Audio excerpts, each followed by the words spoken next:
Olá, começando a transmissão ao vivo, então, do nosso encontro do Grupo de Pesquisa em Filosofia do Direito. Bom, boa noite, pessoal. Eu sou o professor Leandro Cordioli. Vou começar a quarta live do Grupo de Pesquisa em Filosofia do Direito. Nós já estamos na 21ª edição do Grupo de Pesquisa. Há mais de 10 anos nós estudamos Filosofia do Direito lá na UBRA, Campus Canoas, no curso de Direito. Esse semestre a gente resolveu fazer o encontro presencial, que foi hoje de tarde, estudando o texto Direito Natural em Tomás de Aquino, e depois fazer um encontro, uma live aqui pela internet. Abração para os amigos que estão entrando no Instagram e no Facebook também, e fazer um encontro aqui virtual e fazer essa live resumindo o que a gente debateu no grupo de pesquisa. Tá? Eu vou pedir a gentileza, eu já pedi da última vez, os últimos 2 encontros, quem encerrou foi o Instagram. Então, eu prometo fazer um futuro encontro no qual a gente pode fazer aberto e mais debatido, mas como eu gostaria de vencer esse terceiro capítulo aqui desse livro hoje, né, para poder entregar o conteúdo para vocês, eu gostaria de deixar as perguntas para o final e as participações para o final. Um abração para todo mundo que está participando aí. Acho que já temos um público interessante no Instagram e o pessoal do Face também está entrando. Abração. Tá? Então, se eu puder tocar, se vocês me permitirem tocar, eu vou fazer, até mesmo que a gente está salvando esses vídeos e está disponibilizando no YouTube, depois de editado, a íntegra do curso. Então a ideia é no final agora dos 10 encontros, 11 encontros possivelmente, a gente ter um curso a respeito da lei natural e dos direitos naturais em John Finnis e um curso a respeito de Tomás de Aquino também. Então, se você conferir lá no canal do YouTube Leandro Cordioli, já há 3 vídeos que foram as 3 outras lives postadas. Essa mesma live aqui, eu devo editá-la ainda essa semana e disponibilizá-la também no YouTube, no canal. Tá? Mais informações, bibliografia, recomendação de bibliografia, eu sugiro que vocês entrem. Quem está acessando pela primeira vez hoje a live e assistindo pela primeira vez, eu sugiro, inclusive para o texto que a gente vem lendo, sugiro que vocês entrem no site do grupo de pesquisa, que é www.gpfdir.com. Lá eu disponibilizo uma série de textos e outros vídeos que podem ajudar você a acompanhar os nossos encontros. Tá? Então, nós estamos estudando, como eu disse, né, Direito Natural em Tomás de Aquino. Tá? Como eu disse da outras vezes também, eu estou usando as câmeras frontais do iPad, do celular aqui, para transmitir no Face e no Instagram. Então o escrito sai ao contrário. Tá? Depois na edição eu coloco, como eu tenho feito, a capa do livro, uma fotografia. Tá? Direito Natural em Tomás de Aquino. Esse livro contém 2 textos, a gente está lendo o texto 1, que é Filosofia, Moral e Política e Jurídica de Tomás de Aquino. O primeiro capítulo é Interpretação e Método, que a gente já fez o vídeo. O segundo capítulo é Primeiros Princípios da Razão Prática. O terceiro capítulo é Princípios Morais. O quarto capítulo é sobre Virtudes. O quinto capítulo é sobre Comunidade Política. O sexto é sobre o Estado. E o sétimo capítulo é sobre Lei. Hoje nós vamos estudar o capítulo 2, Primeiros Princípios da Razão Prática. A gente começou esse estudo na semana passada, só que, como eu destaquei a semana passada, esse é um capítulo fundamental na obra do Finnis. Então eu resolvi, até pela extensão do capítulo, o livro não é muito grande, como eu mostrei para vocês, é um livro pequeno, né? Mas ainda assim, esse capítulo são 10 páginas, só que são 10 páginas muito densas. Então eu resolvi separar esse estudo em 2 encontros, tá? Esse é o segundo encontro, então, é o segundo encontro desse capítulo, e eu vou usar a didática que eu usei hoje com vocês, tá? Como vocês vão ver em seguida, vou inverter a ordem, que é muito mais fácil de compreender. Quem tem lido o texto do John Finnis está se dando conta que é um texto muito difícil. Como eu disse, o professor Finnis, ele tem esse livro que é Lei Natural, Direitos Naturais, tá? Aqui eu tenho ele em inglês. Esse aqui é a primeira edição traduzida para o português. Esse aqui, ó, Natural Law and Natural Rights, segunda edição. A segunda edição está só em inglês, mas já tem notícia que vão traduzir ela também. Tá? A diferença entre os dois textos, né, além da língua, que uma está em português, é de acesso mais fácil para nós aqui no Brasil, é que a segunda edição ela contém um pós-escrito. E hoje eu vou trazer algumas questões da segunda edição aqui, tá? Principalmente uma lista de bens atualizada, bens humanos básicos. Então, por isso eu deixei a segunda edição aqui em cima da minha mesa. Tá? Esses dois livros, eles mais ou menos, o Lei Natural e Direitos Naturais, eles estão condensados nessa obra que é Direito Natural do Tomás de Aquino. Tá? Esse aqui é Aquinas, tá? Que é sobre Tomás de Aquino também. É um livro bem mais grosso, tá? E também, muito do que está no Aquinas, o Finis traz no Direito Natural de Tomás de Aquino. Esse aqui também, agora eu estava olhando, é autografado pelo John Finis. Ó. Só que esse é um livro que já foi muito trabalhado, já faz desde 2007 que eu leio ele muito, então ele está bem desgastado já, porque eu já li ele muitas vezes, tá? Então também está autografado pelo John Finis, tá? O que nós vamos ver hoje, então? Na origem do dever, primeiros princípios da razão prática, os primeiros princípios são insights nos dados da experiência, seus deveres não são inferidos de qualquer ser, uma amostra de primeiro princípio, o conhecimento, outros bens básicos conhecidos a partir da inclinação e somente incipientemente morais. Tá?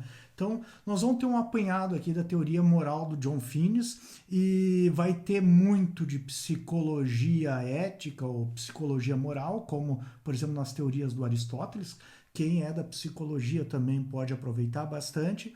Quem é do direito vai começar a entender o que é moralidade, o que é pré-moralidade, no caso do John Finis, e também vai poder depois compreender como é que isso influencia, né, na formação do direito positivo e da comunidade política, porque os próximos capítulos vão começar. Esse é pré-moral o capítulo, mas depois vai vir um capítulo moral e depois nós vamos ter política e lei. Então, né, é um texto bem completo, por isso que a gente escolheu ele. Né? Bom, hoje eu vou então retomar alguns conceitos já vistos na última live e nos nossos outros encontros, todos disponibilizados no YouTube. Abração, estou vendo que estão entrando vários amigos aí, conhecidos, alunos também, no Instagram e também no Facebook. Um abração para todos vocês, tá? Oi, Bianca, tudo bem? Eduardo, abração para vocês também, Pamela. Muitos conhecidos, né? Muitos amigos aí, novos amigos também. Eu vou tentar não interromper muito para ver se dessa vez eu acabo antes do Instagram, né? Hoje eu gostaria já aproveitar também, já que nós estamos estudando Direito Natural, Lei Natural, esse é um livro que eu aproveitei, que eu aprendi muito com ele, tá? É do Lewis Strauss, Direito Natural e História, tá? Esse é um clássico também sobre a história da lei natural. Fica uma grande sugestão de leitura. Esse livro eu aprendi muito. Ele vem desde a antiguidade, passa pela Idade Média, desde a antiguidade grega, passa pela Idade Média, pega também aqui Tomás de Aquino, Locke, Hobbes e esses iluministas, né, que eles falam em direito natural, não em lei natural.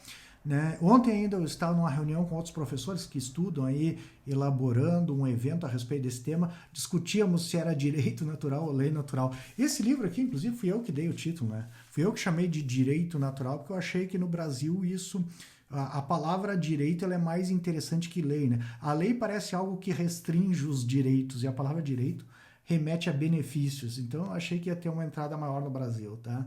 Mas às vezes recebo críticas, né? Porque na verdade é mais comum traduzir na teoria do John Finis como lei natural, para tentar seguir a tradução do Tomás de Aquino, né? Que é lex naturalis, né? Do latim.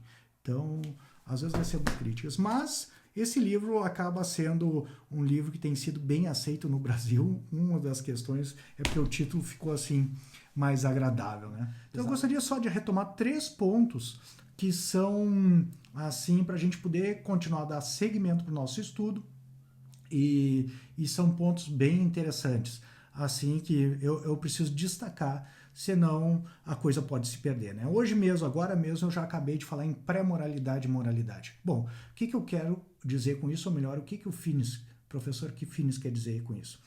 A lei natural, a primeira coisa que você deve ter na sua mente é que a lei natural, ela é uma lei que é da razão, né? É da razão humana, tá? Então, ela agir segundo a lei natural ou, né, conhecer a lei natural é conhecer a moralidade ou agir segundo a moralidade. Moralidade e racionalidade coincidem na teoria do Ô Júnior, abração, de tarde e agora de noite de novo, abração.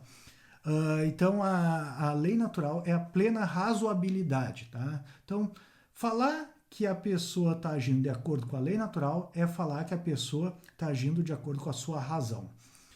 Outra coisa, nós vamos ver hoje que há bens que são pré-morais, isto é, mesmo eles são bens que eles ainda não são morais. É sobre isso que é esse capítulo, tá? Existem bens que são bens verdadeiros, por exemplo, a família, a amizade, a razoabilidade prática, tá? Hoje a gente vai falar isso, a constituição do próprio caráter, mas um bem que o Finis costuma usar, que eu já disse para vocês, porque está disponível, é o bem do conhecimento. Então, buscar o conhecimento, seja participando dessa live, seja lendo um livro, seja lendo, por exemplo, aqui em cima, deixa eu ver, aqui em cima a Suma Teológica, são esses livrinhos verdes aqui, seja lendo a Suma Teológica, ou aqui, por exemplo, esses outros aqui são Aristóteles, tá? Da Harvard University Press. Então, se você ler um livro e buscar aprender alguma coisa com ele, você já está buscando conhecimento, e isso é um bem para o ser humano, isso é algo bom. Tá?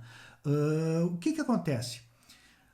Só que você pode simplesmente ler um livro e buscar o conhecimento, e isso quer dizer, você está agindo moralmente no sentido de que o fim é um fim bom, e o meio que você buscou, que é ler um livro, abração, o meio que você buscou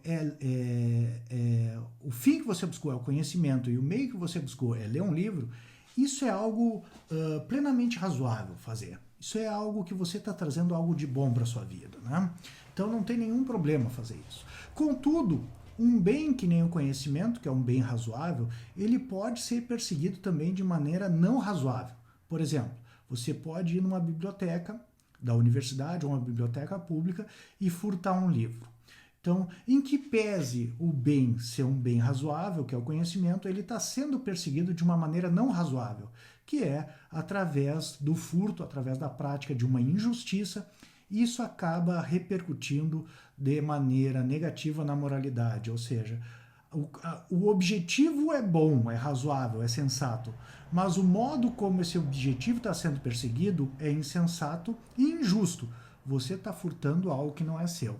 Então, por isso que esses bens que a gente está falando, e esse capítulo que a gente está falando agora, ele é pré-moral, porque ele já dá uma direção para o agir, porque ele aponta para a racionalidade, abração, Tiago, para a racionalidade das nossas ações, da finalidade das nossas ações.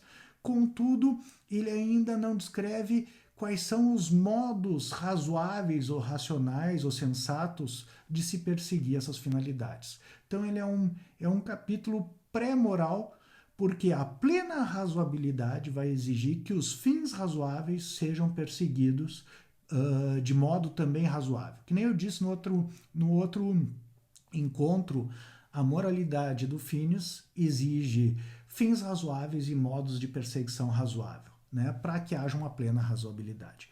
O outro ponto que eu gostaria de destacar com vocês também é que a lei natural, então, ela é a lei da razão, tá? A lei da razão humana. Agir naturalmente, segundo a natureza do ser humano, é agir de acordo com as nossas inclinações racionais. Não apenas de acordo com as inclinações emocionais ou sensíveis, não apenas agir segundo a dor ou o prazer, ou a ira, ou a paixão, mas a razão, a nossa razão tem essa capacidade de conhecer fins inteligentes, fins realmente bons, verdadeiramente bons para nós mesmos, e dispor modos de perseguição desses fins também sensatos, inteligentes, né? E isso é agir moralmente. Então, não é como eu disse que a emoção ou os sentimentos ou o prazer e a dor sejam algo ruim para o Finis ou imoral. Na verdade, eles pensando neles num sentido apropriado, ou seja, na medida da razão,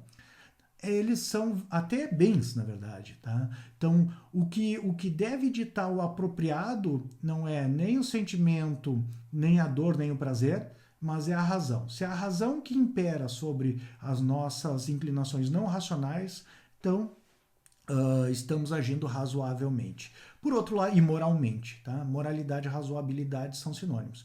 Por outro lado, se as emoções ou inclinações não racionais imperam sobre a razão, a gente tem aquilo que a gente pode chamar de racionalização, né? Aí a razão começa a encontrar desculpas para fazer aquilo que as nossas inclinações não racionais elas ditam para ela. Eu me lembrei, né? Uma época eu estava voltando a correr e a gente acaba, quando tá um tempo sem fazer exercício, ou tem que fazer um regime, uma dieta, ou mesmo às vezes tem que estudar e tá com uma preguiça, ou tem algum programa, né, para fazer com amigos, ou até mesmo Netflix, a gente acaba sempre encontrando desculpas e vai postergando e postergando e postergando, né, e procrastinando, mas é exatamente nesse sentido que muitas vezes a gente racionaliza, né, as nossas inclinações não racionais e encontra uma justificativa, seja para a preguiça, para o prazer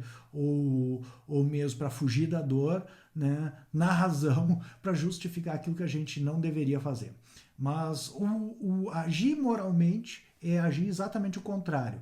É entender que, por exemplo, fazer uma dieta, um regime ou uma ginástica é algo bom para a nossa saúde. E a saúde ela é algo que está ligado ao bem humano vida. E se é algo verdadeiramente bom, se justifica que a gente persiga uma melhora na saúde para preservar a nossa condição de saúde, viver mais saudavelmente, isso deve impor a nossas escolhas esse valor de bondade e não o contrário, né?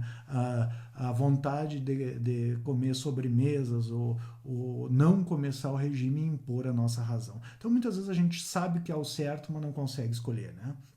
Os gregos tinham um nome para isso, inclusive chamava acrasia, tá? Que é saber o que deve fazer, saber o que é certo, mas ter a nossa escolha desviada pelas inclinações não racionais. Bom, seguindo aqui ainda no Finis, assim, nesse caráter introdutório, deixa eu cuidar o horário aqui, tá? A gente tem que falar também que a lei da razão, ela é constituída pela razão. Isso quer dizer o seguinte, não é que os bens humanos básicos não existam de verdade, eles são bens verdadeiros para o ser humano, mas a gente compreende a bondade deles e dispõe a respeito deles, né, nessa forma de palavras preceitual, tipo, devo fazer um regime, né, devo estudar, devo ter amigos. Quando a gente coloca isso, a gente pode ter compreendido a sua bondade, mas está expressando isso através de palavras, tá? Então a lei natural, ela aponta para bens verdadeiros, ela é objetiva. Se a gente tiver como capacidade já racional para conhecê-la, qualquer ser humano pode conhecer a lei natural, tá? Desde que tenha alcançado a idade madura, né? E se deixe reger pela razão ou pela sensatez, tá? Mas não quer dizer que a gente não possa errar a respeito disso. Existem bens aparentes, né? Que nem para o usuário de drogas, para o usuário de crack, às vezes o uso da droga para ele é um bem, tá? Então isso é um cuidado que a gente deve ter também. Então eu inverti a ordem do texto porque por experiência hoje à tarde é muito mais didático você entender, né, como compreender o que é um bem humano básico para depois entender por que eles são a origem do dever e como que existem e vários princípios primeiros da razoabilidade prática, tá? Eu vou explicar, então eu vou pular primeiro para o 2.4.3 e depois eu volto para o 2.3 que eu fiquei devendo, tá? Então nós temos um problema aqui, isso não são palavras do Finis, mas são problemas clássicos, que é primeiro, o bem humano existe? Para o Finis, sim, existe, é o objetivo, ele existe, tá? Independentemente da gente conhecê-lo ou não, da gente raciocinar ou pensar a respeito dele, existe o bem humano. Existem coisas que são boas para o ser humano. Mas aí tem um segundo problema. Será que a gente consegue conhecer ele, pensar a respeito dele? Para o Finis, a gente consegue conhecer tanto as finalidades que são boas para o ser humano, quanto os modos de perseguição dessas finalidades que são boas. Então, as duas perguntas são afirmativas a resposta do Finis. E o terceiro é, a gente pode, né, conhecendo esses bens, expressá-los através de conceitos e palavras, é aquilo que a gente falou no primeiro encontro, que é o conhecimento conceitual, né? Então, sim, a gente pode conhecer. Como é que o Finis descreve isso? Ele vai dar um exemplo. Ele dá um exemplo também no Aquinas e no Lei Natural. Se eu não me engano, no Lei Natural, Direitos Naturais tá? Tem um capítulo sobre isso. Se eu não me engano, no Aquinas também. Tá? Ele dá um exemplo com o conhecimento. Então, ele explica o seguinte, eu vou fazer uma citação, página 36 do Direito Natural em Tomás de Aquino. Ele vai dizer como é que a gente conhece um bem humano básico ou um primeiro princípio da lei natural. É o seguinte, o processo de compreensão de um princípio, primeiro, prático, pode ser exemplificado como se segue, em relação ao bem humano básico conhecimento. Como uma criança experimenta a inclinação para fazer perguntas e saúda a resposta, aparentemente satisfatórias com satisfação, e falhas ao responder com desapontamento. Em determinado ponto alguém vem a entender, tem um insight, que tais respostas são instâncias de uma possibilidade geralmente disponível, denominada conhecimento, descoberta ou superação da ignorância. Isso é. Então, o que acontece? Os seres humanos têm inclinações, tá? Nem todas as inclinações se dirigem a bens humanos básicos ou primeiros princípios da razoabilidade prática ou bens verdadeiros. Algumas inclinações, né, inclusive ele vai dizer aqui adiante, quantitativamente podemos ter inclinações que se dirigem a objetos imorais, de várias formas. Né? Pode ser que em algum lugar lá as pessoas se dediquem muito ao uso de crack, né? Em alguma região, porque é um lugar de tráfico, as circunstâncias favorecem, né? E as pessoas acabam consumindo crack. Isso não quer dizer quantitativamente que porque muitos seres humanos usam crack ou porque muitos que se envolvem com política acabam se corrompendo, que isso torna certo a prática que a pessoa está fazendo. Então, não, a ética e a moralidade não são questões, né? O certo em ética e moralidade, mesmo a razoabilidade dos bens que são perseguidos, não é uma questão quantitativa, é uma questão de conhecer o que é o bem verdadeiro. Então, não adianta muitas pessoas terem inclinação, né? Seja para tirar o que é do outro, né? Ou mesmo para o uso de drogas, que isso não vai tornar certo e moral essas questões. Mas sim, exatamente ele está explicando aqui que algumas das nossas inclinações, por exemplo, de buscar o conhecimento, e que nem eu dizia hoje à tarde, quem já conviveu com criança de 3 anos de idade sabe, 3, 4 anos que elas passam por aquela fase de buscar explicações, né, de porquês, né, e aí elas ficam perguntando por quê, por quê, e claro, essa inclinação, esse impulso que a gente tem de buscar o conhecimento é um impulso que pode só se limitar a perguntar o porquê de alguma coisa e a gente tem que adaptar para uma criança a resposta dentro dos horizontes dela, né, é evidente, mas muitas vezes isso pode ser levado a um estudo muito mais aprofundado, mais adiante, a uma graduação, seja em filosofia, teologia, direito, ou uma pós-graduação, mestrado, doutorado, pós-doutorado e assim por diante, né? Ou mesmo para estudar ética, né? Que nem a gente está fazendo aqui, um estudo da lei natural.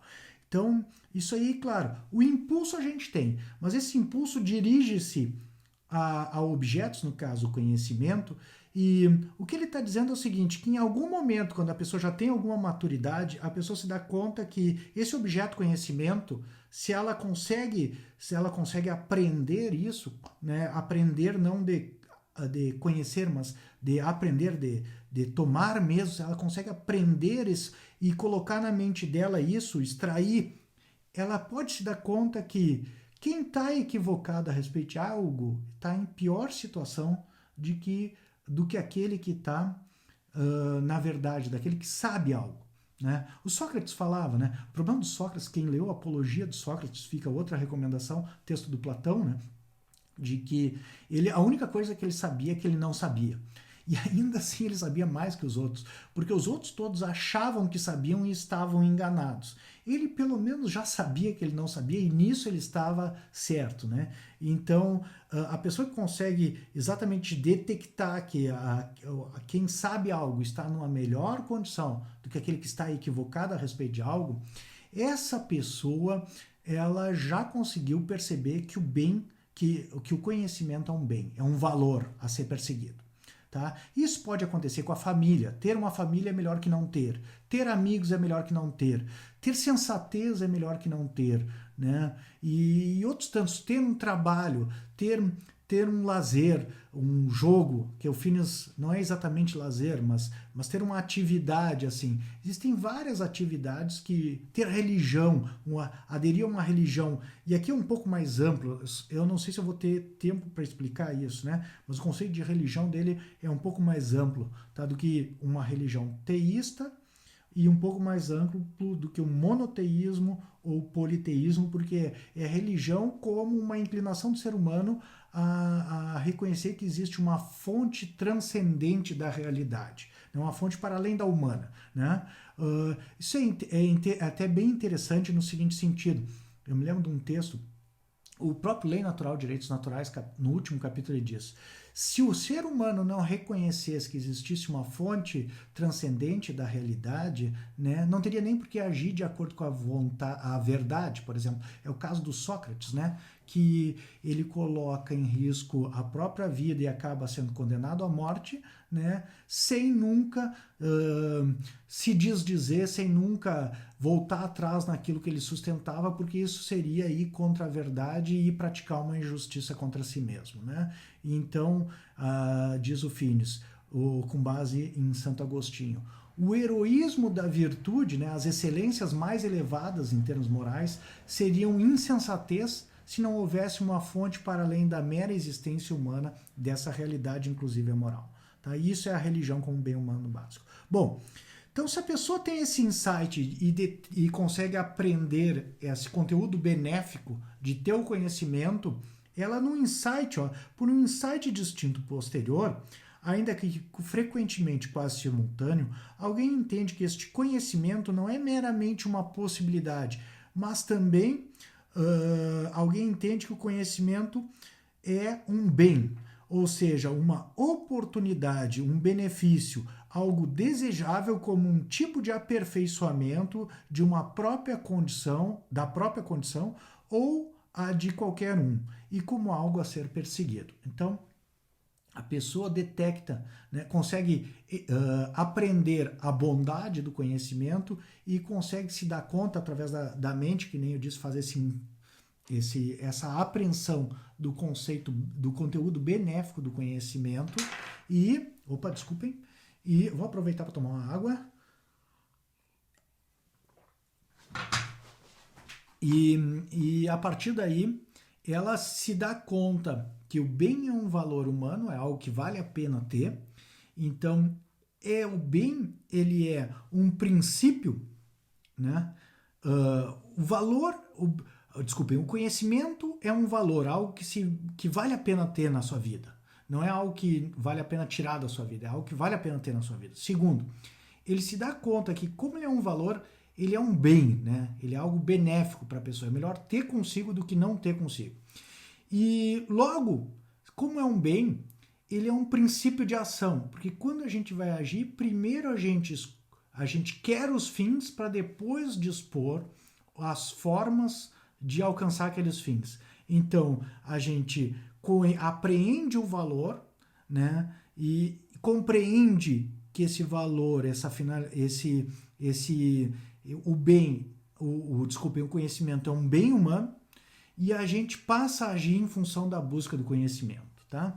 Então essa é a sequência de como uma pessoa conhece os bens humanos básicos ou os primeiros princípios materiais da razoabilidade prática. Eu já vou explicar isso. Então, ele tem uma lista aqui de outros bens, tá? Então, ele fala: a vida é um bem para o ser humano, o matrimônio é um bem para o ser humano, o conhecimento da verdade é um bem para o ser humano, a amizade é um bem para o ser humano, a razoabilidade prática é um bem para o ser humano, a religião, como eu disse, entendida não no sentido teológico, mas no sentido ético e moral, é um bem para o ser humano também e pode ser definida como conhecer e relacionar-se apropriadamente com a causa transcendente de todo o ser, valor, normatividade e ação eficaz, tá? Então, todos esses bens são bens razoáveis no sentido de que se você, por exemplo, considerasse a vida de Sócrates, de Platão e Aristóteles, que dedicaram a vida inteira à busca do conhecimento, da verdade, você pensaria: foi uma vida sensata, valeu a pena. Diferente de alguém que se dedicou a vida à busca da satisfação através de drogas, que aí você pensaria: que desperdício essa pessoa fez com a sua vida, né? Ou quem dedicou a sua vida à família, ou quem dedicou a sua vida à religião, quem dedicou a sua vida, o seu tempo a melhorar a sua saúde, né? Ou até, né, curar uma doença. Todos esses são projetos de vida sensatos, né? São fins sensatos, tá? Aproveitando aqui que eu estou com Lei Natural, segunda edição, ele faz uma lista atualizada que é o conhecimento, tá? É um bem humano básico e isso inclui a apreciação estética, que tem a ver com o prazer e o belo, e a razão teórica, que tem a ver com a apreensão da verdade, tá?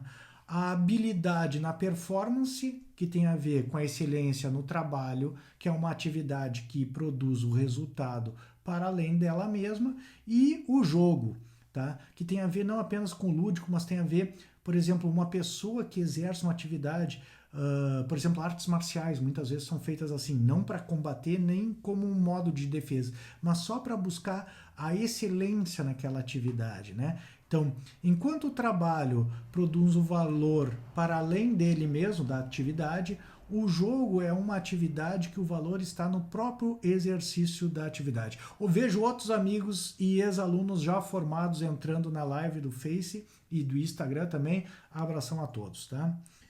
Bom, terceiro bem aqui, ele diz a vida, né, que eu já falei, a amizade, né, que ele também... A amizade é fundamento da justiça, que nem a gente vai ver em breve, tá?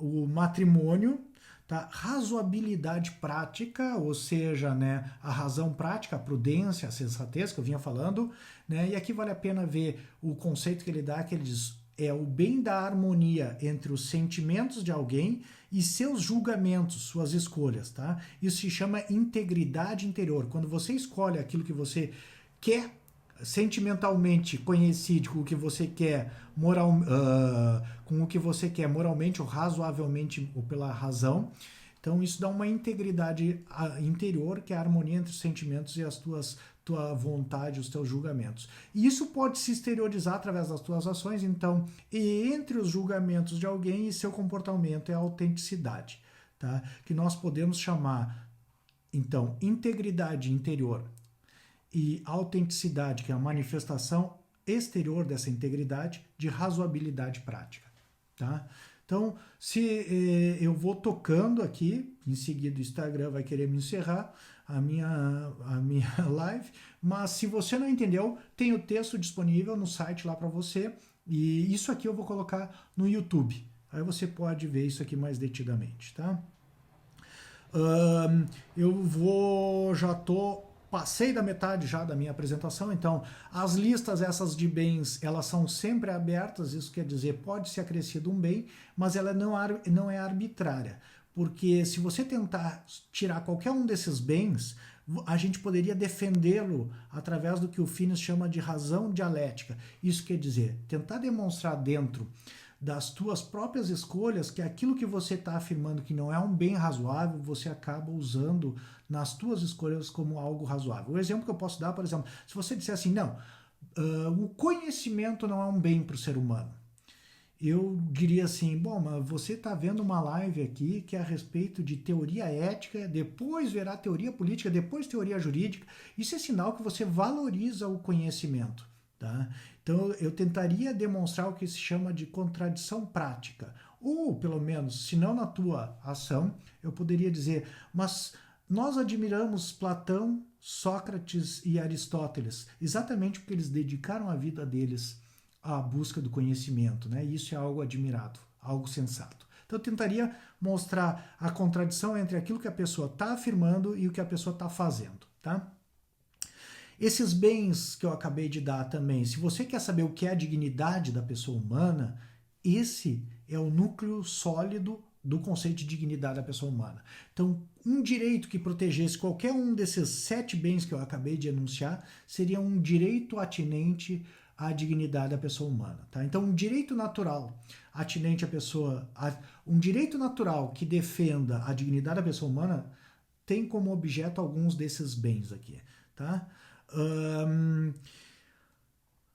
Que mais que eu posso dar? Bom, com isso aqui eu consigo voltar agora um passo atrás, pelo menos no livro, mas agora acredito que eu já passei informações para vocês suficientes para a gente conseguir compreender, abração Hugo, para a gente conseguir compreender o que seja o capítulo 2.3 que diz, na origem do dever.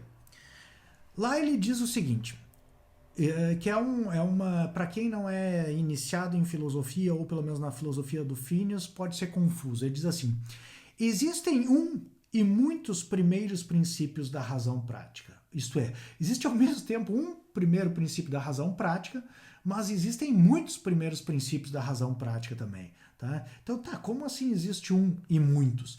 É que é o seguinte, cada um desses bens é uma finalidade razoável para o ser humano agir. Abração, Vacerdi, valeu pelo like aí. Tá? Agora com som, o vídeo com som. Tá? Então, cada um desses princípios que eu enunciei agora, né, cada um desses bens é um princípio para o ser humano agir de modo razoável em função dele. Contudo, se você pegar aquilo que eu vinha falando de apreensão do bem e que vale a pena ter na vida e que a ausência deve ser evitada, você acaba formulando um outro princípio que é o bem há de ser perseguido e feito e o mal evitado. Então, o que o Phineas quer dizer? Existe e muitos princípios primeiros princípios da razoabilidade prática. É porque materialmente há muitos princípios, né? São cada um desses bens que eu enunciei, a família, o conhecimento, né, a religião, a amizade, a razoabilidade prática, são primeiros princípios da razoabilidade prática, ou eu poderia dizer primeiros princípios da lei natural. Só que eles são princípios materiais, eles têm conteúdo, né? Ou seja, eles não são mera forma, mera direção do agir. Eles são objetivos bons que a gente persegue, são bens. Então eles têm conteúdo, por exemplo, a família. Isso é algo bom. Porém, se você pensar em algo que tem na estrutura moral, normativa, né, que dirige o comportamento, tomando em consideração, né, o fato de que você se deu conta que cada um deles é um bem verdadeiro e em função de cada um deles vale a pena agir, e em função daquilo que priva você de participar em cada um deles você deve evitar, você se dá conta que existem vários princípios primeiros da lei natural ou da razoabilidade prática, mas existe um primeiro princípio formal, que é o bem é para ser perseguido e feito e o mal evitado. Isso quer dizer, qualquer um dos bens é formal porque ele não tem conteúdo, ele é uma forma da ação, né? Persegue o que é bom e evita o que é mal, tá? Então, ele é meramente formal nesse sentido de não ter conteúdo. E pode ser, ao mesmo tempo, preenchido com o conteúdo da família, por exemplo. A família deve ser perseguida e aquilo que agride a família deve ser evitado. O conhecimento deve ser perseguido e aquilo que priva você do conhecimento deve ser evitado. Então, esse é o primeiro princípio formal da moralidade, que é o bem é para ser perseguido e feito e o mal evitado. E os primeiros princípios materiais da moralidade são a vida, o conhecimento, a amizade, a família, a razoabilidade prática e a religião, por exemplo. Tá? Então existem primeiros princípios e o primeiro princípio. O que o Phineas vai considerar aqui são duas coisas quanto a esse primeiro princípio formal da moralidade. A primeira delas, que vale a pena, vai aparecer mais adiante, no 2.4, eu já vou adiantando, tá? É que o Kant tinha aquele imperativo categórico, que é, né, tem várias formulações do imperativo categórico, né, mas eu vou ver se eu me lembro uma de cabeça, que é nunca tratar uma pessoa apenas como um meio, e sempre também como fim. Tá? Então, esse é um princípio, também um primeiro princípio da moral, que é tão somente formal. Ele não é um princípio material, né? Que nem a família, a religião. Ele não tem conteúdo, ele é uma forma, né? Que é assim, um dever agir de uma determinada forma e ele deve ser preenchido com conteúdo posteriormente. Tá?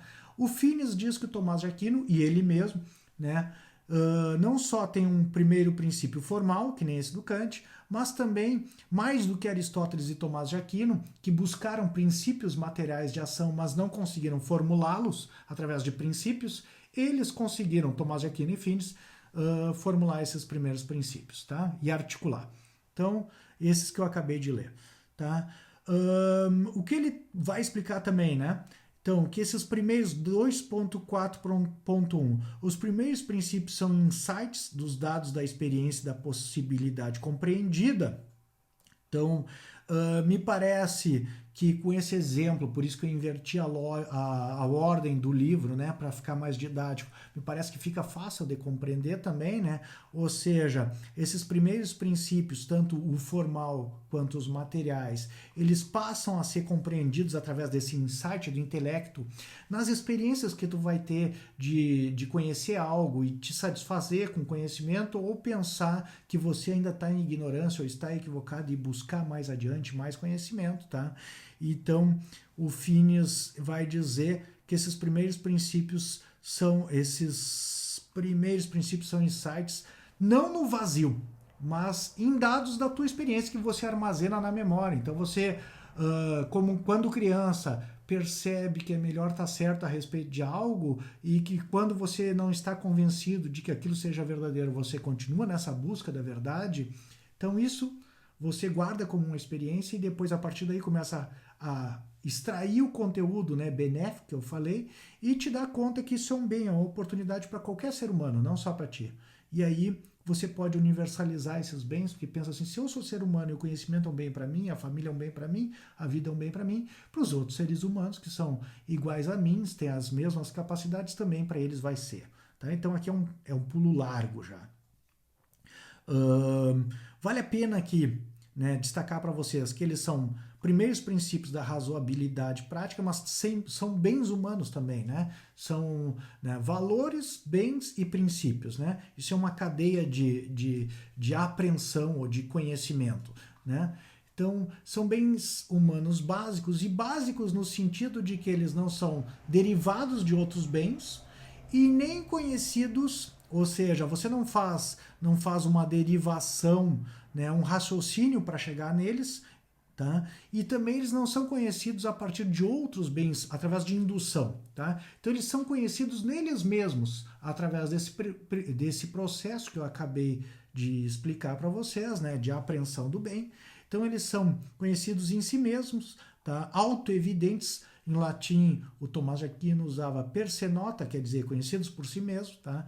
E essa autoevidência, que nem o Finis destaca, ela é relativa. Uma pessoa, por exemplo, drogada, talvez não consiga se dar conta de que a vida é um bem para ele e que não usar crack seja um jeito de participar da vida, né? Mas quando a pessoa consegue ser reconduzida à razão, que nem eu disse no vídeo anterior, né?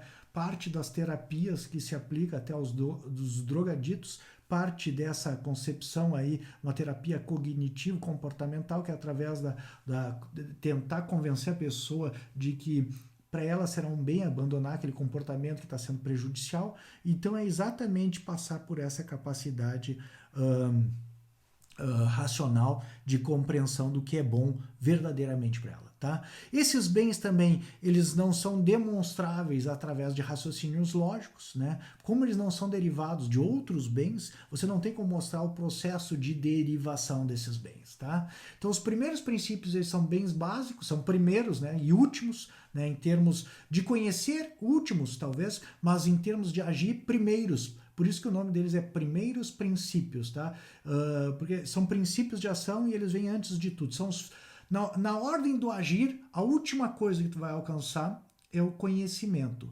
Mas você vai fazer várias coisas objetivando. Na hora de escolher como agir, a tua vontade vai estar voltada ao conhecimento. Ou seja, você quer conhecer e vai fazer várias coisas para alcançar o conhecimento. Então, o final desse processo de várias coisas que você vai fazer é o conhecimento, tá? Mas na hora de escolher o que fazer, na hora de agir, a finalidade vem primeiro e os modos de alcançar essa finalidade vêm depois, né? Vem posteriormente. Por isso se chamam primeiros princípios, tá? Princípios e primeiros que são últimos. Que mais que eu posso botar aqui e colocar para vocês, explicar 2.4.2, tá? Eles, que nem eu disse para vocês, eles não, o Finis tenta então com isso evitar uma falácia naturalista, tá?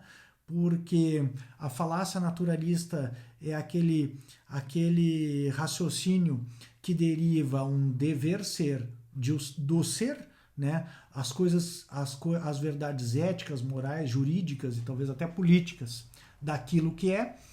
No primeiro vídeo que foi sobre interpretação e método e metodologia do Finis eu expliquei isso aí, mas só para dar um exemplo, assim, uma lei do ser. Esse aqui é um tema que é enfrentando o Kelsey, né? O Finis vai enfrentar as más concepções que tem a respeito da lei natural, principalmente de Kelsen e de Hart. Então a ideia dele é exatamente enfrentar. Deixa eu tomar mais um pouquinho de água. É enfrentar essas concepções do Kelsen, tá? Então, que o Kelsen na teoria pura do direito coloca exatamente essa questão da falácia naturalista. É o David Hume que criou essa expressão falácia naturalista e o Kelsen adotou isso aí para dizer que direito natural, lei natural era uma ficção, tá? Era um falacioso, mas o que o Finis vai explicar é que derivar, por exemplo, o que é em vez de usar a lei natural, que é a lei da razoabilidade prática para dispor as ações humanas com inteligência, se a gente for falar numa lei da natureza, por exemplo, que é no campo do ser, não do dever ser, eu poderia citar, por exemplo, a lei da inércia, tá? Ela vale pela capacidade dela de prever comportamentos futuros, tá? O Kelsen, na teoria pura, eu não me lembro se é esse o exemplo, mas ele coloca essa questão de validade não da lei natural, que é a lei da ética, mas das leis da natureza, que são leis da física, né? Então, dos corpos físicos, tá? Então, ela vale pela capacidade de prever. Então, por exemplo, a lei da inércia diz que um corpo tende a se manter em movimento ou em repouso, a não ser que alguma força seja exercida sobre ele, tá? Então, sempre os corpos ou estão em movimento ou em repouso. E assim que há a interferência de uma força, ele pode mudar o estado dele, seja de repouso para movimento ou de movimento para repouso. Agora, essa lei ela vale pela condição dela de prever que isso aconteça inúmeras vezes. O dia que um corpo começar a se mover e não houver interferência de nenhuma força exterior, né, e anular a lei, o que vai acontecer? Nós vamos ter que rever a lei porque a lei está errada. Agora, tanto uma lei jurídica, quanto uma lei moral, quanto uma lei ética, quanto a lei natural, né, a razoabilidade prática, elas não funcionam assim, por esse caráter da previsibilidade. Por exemplo, se você pensar no direito, né, diz o artigo 121 do Código Penal, matar alguém, pena, reclusão de 6 a 20 anos. O fato de alguém praticar o homicídio faz com que, na verdade, aí sim, ela vai acabar sentindo o peso do direito, né? Sendo detida, presa e condenada à reclusão de 6 a 20 anos. Então, o fato de alguém contrariar uma lei, né, que é do dever ser, é deôntica, ela não anula a lei, pelo contrário, ela faz exatamente, muitas vezes, acaba incorrendo nas consequências da lei, né? Agora, o fato de um fenômeno natural anular, né, a lei da natureza, não a lei natural, que é o que a gente está falando em termos de ética, aí sim, a gente deve rever ela. Por exemplo, o Sol nasce no leste e se põe no oeste. O dia que o Sol nascer no oeste e se puser no leste, você deve reformular essa lei porque há alguma coisa errada com ela. Diferentemente, então, da ética, da moralidade e do direito, né, ou da lei natural, as leis da natureza, elas têm essa validade vinculada à previsibilidade e tem relação com o ser, né? A lei natural tem com um dever ser.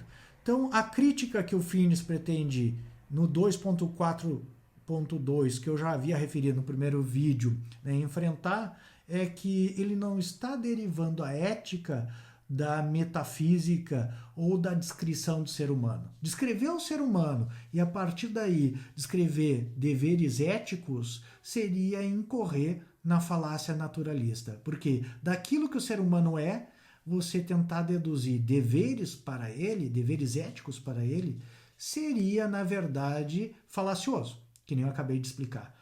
Né? Mas, na verdade, por isso todo aquele raciocínio de apreensão de bem humano. Na verdade, o Finis não olha para uma descrição humana, mas para as finalidades do ser humano. Né? Então, se você não entendeu isso, pode olhar no YouTube o primeiro vídeo sobre o método do Finis, e é exatamente essa questão de descrever o ser humano a partir das finalidades. E mais do que isso, conhecendo as finalidades boas e razoáveis do ser humano, você conhece quem é o ser humano e pode descrevê-lo a partir de então. Tá? Já estamos chegando no final e eu acredito que o YouTube também esteja chegando. O YouTube não, desculpem, o Instagram esteja querendo concluir a minha live aqui. Né? Não, já estou falando aqui há um tempo. Então, 2.6. Conhecidos por ou a partir da inclinação. Tá? Então, isso aqui é muito do que eu já falei. Né? Ali da inclinação para os objetos, tá? Mas tem algumas coisas que talvez ainda vale a pena aqui ressaltar, que é, tem 2 minutos para mim ressaltar, já me avisou o Instagram, né? Que as ações, as questões da natureza humana, né? Elas são consideradas naturais porque elas decorrem da racionalidade, né? Então, para o ser humano, que é um ser racional, natural é aquilo que é racional, tá? Esse 2.7, que é somente incipiente moral, tá? O Finis destaca que os bens humanos básicos eles são pré-morais, tá? Que diferentemente de Kant, a função da razão prática ela não é uma função apenas limitadora da ação, mas é uma função também positiva de encontrar finalidades razoáveis para a ação humana, que são aqueles bens que eu falei, família, conhecimento, né, amizade e etc e tal, para depois, então, dispor modos razoáveis de perseguição desses bens, tá? Então, ele também diz que uma pessoa que consegue alcançar a idade madura, ela é capaz de compreender não só que esses bens são bons, mas também que, em função da amizade, é necessário rejeitar a autopreferência arbitrária por esses bens, evitar excluir os outros de participarem nesses bens. Se é um bem para você, por que não é um bem para outra pessoa também, né? Então, quem consegue aprender essa bondade dos bens e a bondade da amizade, consegue também se dar conta que os outros também são seres humanos iguais a ele mesmo e, em função disso, né, deve evitar uma autopreferência arbitrária ou egoísta, né, com base em emoções, né, e autopreferência arbitrária. Então, eu gostaria de encaminhar para o encerramento, de novo, da nossa live dessa terça-feira, salientando que o nosso próximo encontro será no dia 10 de setembro, tá? Às 23h30, aqui no Instagram e no Facebook, às 17h45 na universidade. Vamos ver o capítulo 3, princípios morais, então vamos ultrapassar a pré-moralidade, vamos ver como esses princípios se tornam morais. Vai ser o capítulo 3, então, do texto Filosofia, Moral, Política e Jurídica de Tomás de Aquino, do Direito Natural em Tomás de Aquino, John Finis. Estamos transmitindo no Instagram, no Instagram Leandro Cordioli e no Facebook na página Prof. Leandro Cordioli, tá? Depois o vídeo será editado e disponibilizado no YouTube. Tivemos uma audiência bem significativa hoje, gostaria de agradecer muito, né, a participação de todos vocês, né, e deixar um grande abraço e uma boa semana para vocês com essas questões éticas aí muito interessantes que dizem respeito à felicidade humana e importam para todos nós, tá? Um abração do professor Leandro Cordioli. Eu vou desligar aqui todos os aparelhos. Um abração.